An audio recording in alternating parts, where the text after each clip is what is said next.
to explain a drama, mystery, and sci-fi film called Project Almanac. Spoilers ahead. Watch out and take care. David Raskin, a bright high school senior, is shooting a video application that he hopes will get him a scholarship for MIT. His sister, Christina, is behind the camera to film everything. His best friends, Quinn Goldberg and Adam Lee, also appear in the video to support him. David presents the impressive motion sensor technology he developed that uses his mobile phone connected to a computer to track his movements. However, someone calls his phone during the presentation and the machine crashes. Undeterred, David is confident about his application. Sometime later, David receives a letter from MIT. He announces his acceptance to the prestigious university with his friends and family by his side to congratulate him. Their celebration is cut short when David finds out that he's only receiving a partial scholarship. The implication that they can't afford the huge sum needed for his enrollment kills their celebration. At school, David's teacher advises him to apply for other scholarships. Meanwhile, David's friends try their best to cheer him up. After school, David finds out that his mother is selling their house to enroll him at MIT. Christina finds David in the attic looking for an old research proposal. David explains that they won't have to sell the house if he gets a scholarship to another school. By chance, Christina finds a video camera belonging to their late father, Ben. They discover that its last footage was of David's 7th birthday party. While David watches the video on his laptop, he's shocked when he spots a reflection of his current self during the party. He lets Quinn, Adam, and Christina review the footage with him. After going through more rational explanations, David shows them that he's wearing the same shirt in the video. The next day, Christina finds David and his friends investigating the video in the cafeteria. Christina points out that David is holding a ballerina keychain in the video. While presenting their keychains, David realizes that he accidentally switched bags with his crush, Jesse Pierce.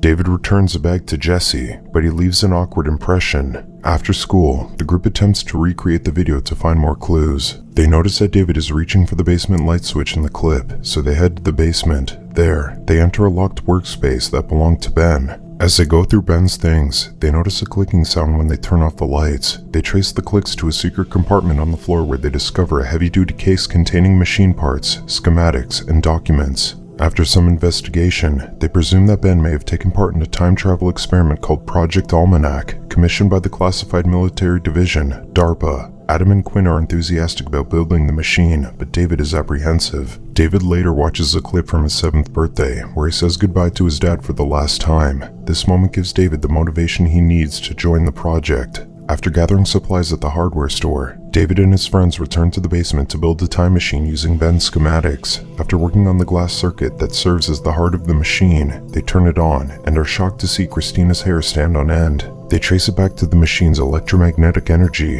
Its power is enough to shake the basement, have a light bulb glow in their palm, and fuse metal tools together. The machine blows up unexpectedly, but David is so astounded by what happened that he directs Christina to film everything. Later, David helps Adam figure out that they can attach the machine's sophisticated but outdated outputs to an old TV. It works, and they access the machine's program through the monitor. When they find themselves in need of a graphics processor, they tear apart Quinn's Xbox. With that, they access the machine's navigational program to control the time machine. At the cafeteria, Adam shows his friends the program he's developed so they can set the time on the time machine with his cell phone. While they continue working in the basement, David figures out its limitations. They can only go back as far as 3 weeks, and 3 weeks forward. If they go back further than that, they'll be trapped in the past forever. After that, the boys finally finish their initial build and turn on the machine. They're amazed by its powerful electromagnetic energy and unnatural effect on inanimate objects. The machine explodes shortly after and splashes liquid on David's shirt. They realize that it's the same stained shirt that David was wearing in the video. They take it as a sign that they're close to their goal. The only thing they need now is an ample supply of hydrogen. The group sneaks into their school at night and steals bottles of hydrogen from the supply room. They go back to building the machine with the stolen hydrogen, but Quinn suggests they take a break to attend the party outside. They ignore him and proceed to set up their first experiment with a toy car. When their trials fail, they figure out that they need a more robust power source. With that, David goes out and lets Jessie park her car on their lawn. As soon as she leaves, they quickly attach wires to the car battery and continue with the experiment. Just as the machine starts up, Jessie unexpectedly arrives and is shocked by what she sees. All of a sudden, all the power in the neighborhood goes out. After searching in the dark, they find the toy car fused to the basement wall. Not only that, it had gone 2 hours back in time. David eventually discloses their project to Jesse. While David and his friends brainstorm how to test on live subjects, Jesse comes over and urges them to use the machine on themselves. Just then, David sees Jesse's ballerina keychain. After viewing the video, Jesse is sure they'll be able to time travel. She convinces David to let them use the machine. That night, the five of them go to a remote part of town where they'll test the machine to send them 24 hours in the past. David warns them that they might explode in the process, so he gives them safety guidelines. After settling their nerves, they turn on the machine. The energy it generates causes a sizable explosion that sends them reeling from the impact. Soon after they recover, they go back to town to check if they were successful. They sneak into Quinn's room, where they're amazed to find Quinn's past self asleep in bed. While Quinn draws a smiley on his neck, past Quinn rolls over and sees the group. A feedback loop occurs that almost takes both Quinns out of the timeline. The group runs out to the streets, ecstatic that they have successfully time traveled. Suddenly, a dog starts chasing after them. They panic and travel back to the present, inadvertently bringing the dog with them. They see the missing posters for the dog during their drive back. Later that night, David and Jesse spend a few moments in the car to bond over what happened. The next day, the group discusses what they want to do with the machine. David enforces that they should always use the time machine together and that no one can travel alone. They also agree to film every time that they time travel in case they need to review something they did. With that, they proceed to use the time machine to do whatever they want. Quinn passes his exam, Christina gets her revenge against a bully, and they all win the lottery. David uses the money to prevent his mom from selling their house. Quinn splurges on an expensive sports car, and Christina gets herself new clothes. As they enjoy their new wealth, David continues to work on the time machine. He later confides to Jesse that he's developing the machine to go back further in time so that he can prevent his dad's fatal car crash on his 7th birthday. At school, David meets with his friends under the bleachers to give them a surprise. David transports them back to Lollapalooza, where they have the best day of their lives. David and Jesse share a sweet moment along the "Before I Die" graffiti wall. As he musters the courage to confess to Jesse, he hesitates,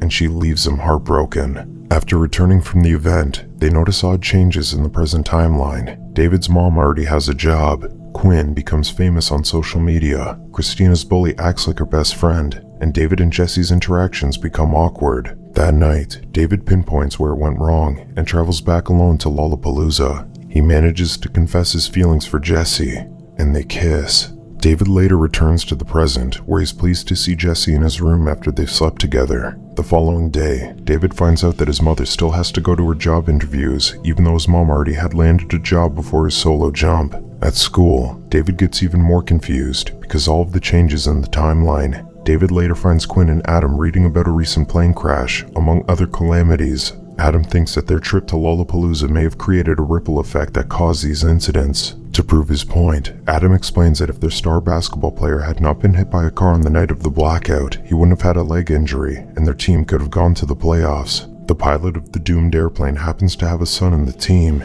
Had he attended the playoffs on the day of the plane crash, dozens of people could have been saved. Everyone is unanimous about fixing what they did, but David urges against their theory. Despite David's resistance, the group agrees to erase Lollapalooza from their timeline. As the group starts to arrive at David's house that evening, David sneaks out and heads to a remote part of the town. Unexpectedly, Adam arrives shortly after. David lies to Adam that he got their plans mixed up. He frantically tries to convince Adam that they can fix everything by preventing the star player from getting injured. He then admits that he traveled alone because he didn't want to lose Jesse. Adam urges David to come clean to everyone about what he did, but he refuses and impulsively travels back in time alone. David returns to the night of the blackout and saves the player from the car crash. When he jumps back to the present timeline, David finds Adam unconscious in the hospital after being hit by a car. Frustrated, David heads to the basement where he tries to find a way to prevent Adam's accident. He figures out that he needs to travel back to Tuesday at 7 p.m., the night he sneaked out of the house to time travel alone. Jesse unexpectedly arrives and catches him as he's about to travel back. David inadvertently takes Jesse with him. She confronts him about jumping alone and asks what events he changed. He eventually confesses that he went back to Lollapalooza so that they could end up together. Jesse feels betrayed because of how much he's manipulated the timeline, but she assures assures him that she always liked him too.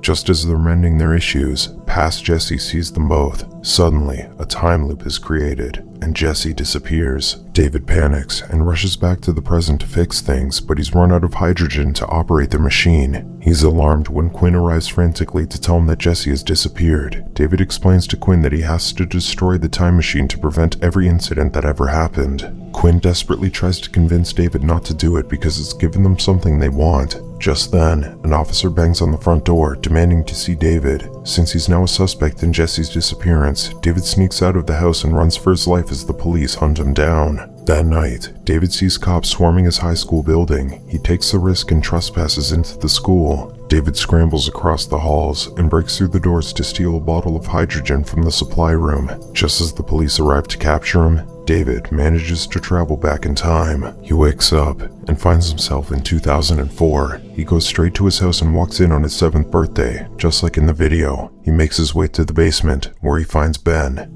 Putting away the military case in its secret compartment, Ben recognizes David, and they have a brief but heartwarming talk. David tells his father that he will be okay, and Ben tells David that he's proud of him. They say their final goodbyes and hug. After his dad leaves, David takes the military case and sets it on fire. The timeline is erased, and David forgets everything. In the new timeline, the siblings find 2 video cameras in the attic, the one that their father owned, and the one that David left behind in the previous timeline. After viewing the footage, David approaches Jesse on the day they accidentally switch bags. He then confidently declares to her that they're going to change the world. Subscribe to watch more videos like this. Turn on notifications. And leave a like, it really helps the channel out. Thank you for watching.